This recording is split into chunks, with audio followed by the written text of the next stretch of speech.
धन्ना भक्त की कथा। धन्ना जाट का जन्म 20 अप्रैल 1415 ईस्वी को राजस्थान के टोंक जिले के धुआंकला नाम के गांव में एक सामान्य जट परिवार में हुआ था। इनके पिता गांव के किसान थे जिनका नाम रामेश्वर जाट था। इनकी माता का नाम गंगाबाई गढ़वाल था। धन्ना जाट एक उच्च कोटि के कृष्ण भक्त और कवि हुए। इन्हें धन्ना भक्त और धन्ना सेठ के नाम से भी जाना जाता है।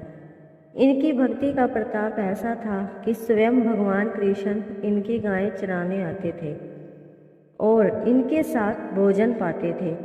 इनके गांव धुआंकला में सिख समुदाय के लोगों ने धन्ना जी के नाम से एक भव्य गुरुद्वारे का निर्माण करवाया है।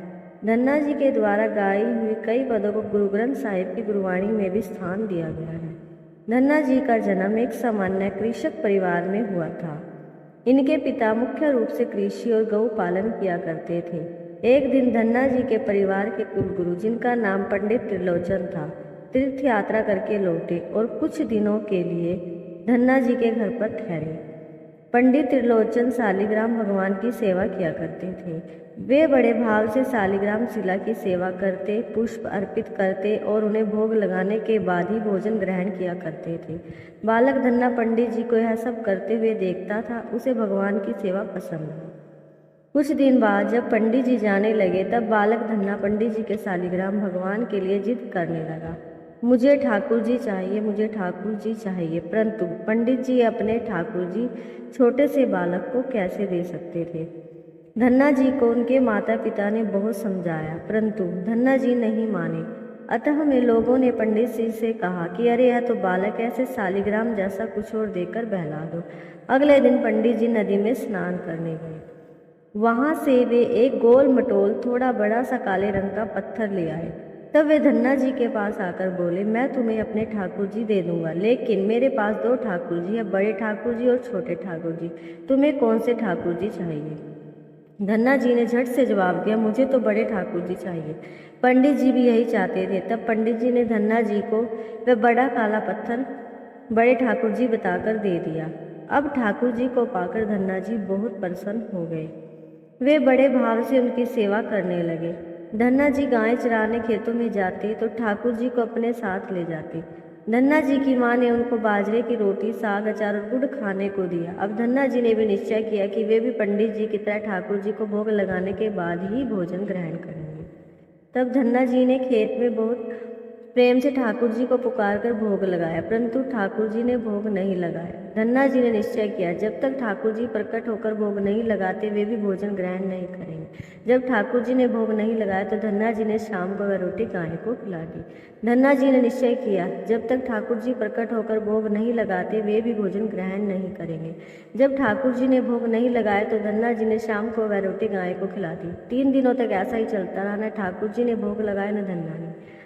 चौथे दिन धन्ना जी की माता जी फिर से रोटी लेकर आई। अब धन्ना जी खेतों में जोर जोर से रोने लगे और ठाकुर जी से गुहार करने लगे। वे बोले, आप तो बड़े ठाकुर जी हैं, आपको तो लोग रोज ही 56 भोग जिमाते होंगे, परंतु मैं बालक 3 दिन से भूखा और परेशान हूँ। आपको मुझ पर दया नहीं आती क्या? मुझ पर दया करके ही थोड़ा भोग लगा लो जिसमें मैं भी कुछ खा सकूँ, क्योंकि पंडित जी ने कहा है कि आपको खिलाए बिना कुछ नहीं खाना, इसलिए पहले आप खा लो, उसके बाद ही मैं खा सकूँगा। धन्ना जी की भोलेपन से की गई प्रार्थना को सुनकर भगवान श्री कृष्ण साक्षात प्रकट हो गए।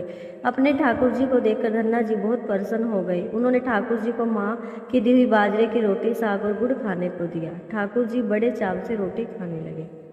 4 रोटियों में से 2 रोटी ठाकुर जी ने खा ली। जब ठाकुर जी तीसरी रोटी को खाने लगे तब धन्ना जी ने उनका हाथ पकड़ लिया और कहा, सारी रोटी आप ही खा जाओगे क्या? मुझे भी तो भूख लगी है, मैंने तो 4 दिनों से कुछ भी नहीं खाया है। 2 रोटी आपने खा ली, अब 2 रोटी मेरे लिए छोड़ दो। इसके बाद ठाकुर जी मुस्कुराने लगे और बची हुई 2 रोटियां धन्ना जी को दे दी। अब तो यह उनका रोज का नियम हो गया। धन्ना जी जब गायें चराते तो भोजन खेतों में जाकर ठाकुर जी के साथ ही किया करते थे। एक दिन ठाकुर जी ने धन्ना जी से कहा, तुम रोज मुझे रोटी खिलाते हो, मैं मुफ्त में रोटी नहीं खाना चाहता, इसलिए मैं तुम्हारा कोई काम कर दिया करूँगा। धन्ना जी ने कहा, मैं तो बालक हूँ, केवल गायें ही चराता हूँ, मैं आपको क्या काम बता सकता हूँ। तब ठाकुर जी ने कहा, मैं तुम्हारे गायें ही चरा दिया करूँगा। उस दिन के बाद से ठाकुर जी धन्ना जी की गायें चराने लगे। एक दिन धन्ना जी ने ठाकुर जी से पूछा, आप मुझे अपने हृदय से क्यों नहीं लगाते हैं? तब ठाकुर जी ने कहा, मैं तुम्हें प्रत्यक्ष हो गया हूँ, लेकिन पूरी तरह से मैं तब मिलता हूँ जब कोई सद्गुरु जीव को अपना लेते हैं। अभी तक तुमने किसी गुरु की शरणागति ग्रहण नहीं की है, इसलिए मैं तुम्हें अपने हृदय से नहीं लगा सकता। तब धन्ना जी बोले, मैं तो जानता नहीं कि गुरु किसे कहते हैं, फिर मैं किसे अपना गुरु बनाऊं? ठाकुर जी बोले, काशी में जगत गुरु श्री रामानंदाचार्य मेरे ही स्वरूप में विराजमान है, तुम जाकर उनकी शरण ग्रहण करो। ठाकुर जी के कहे अनुसार धन्ना जी ने काशी जाकर श्री रामानंदाचार्य जी की शरणागति ग्रहण कर ली। श्री रामानंदाचार्य जी ने धन्ना जी को अपने शिष्य के रूप में स्वीकार कर लिया और उन्हें आदेश दिया कि अब तुम अपने घर चले जाओ। धन्ना जी बोले, गुरु जी अब मैं घर नहीं जाना चाहता, तो आप मुझे घर जाने का आदेश क्यों दे रहे हैं? गुरु जी बोले, अगर तुम यहाँ रहकर भजन करोगे तो केवल तुम्हारा ही कल्याण होगा, लेकिन अगर तुम अपने घर जाकर खेती किसानी करते हुए अपने माता पिता की सेवा करते हुए भजन करोगे तो तुम्हारे साथ कई जीवों का उद्धार हो जाएगा। गुरुजी के आदेश पर धन्ना जी घर लौट आए। इसके बाद जैसे ही धन्ना जी घर पहुंचे, ठाकुर जी ने अपने हृदय से लगा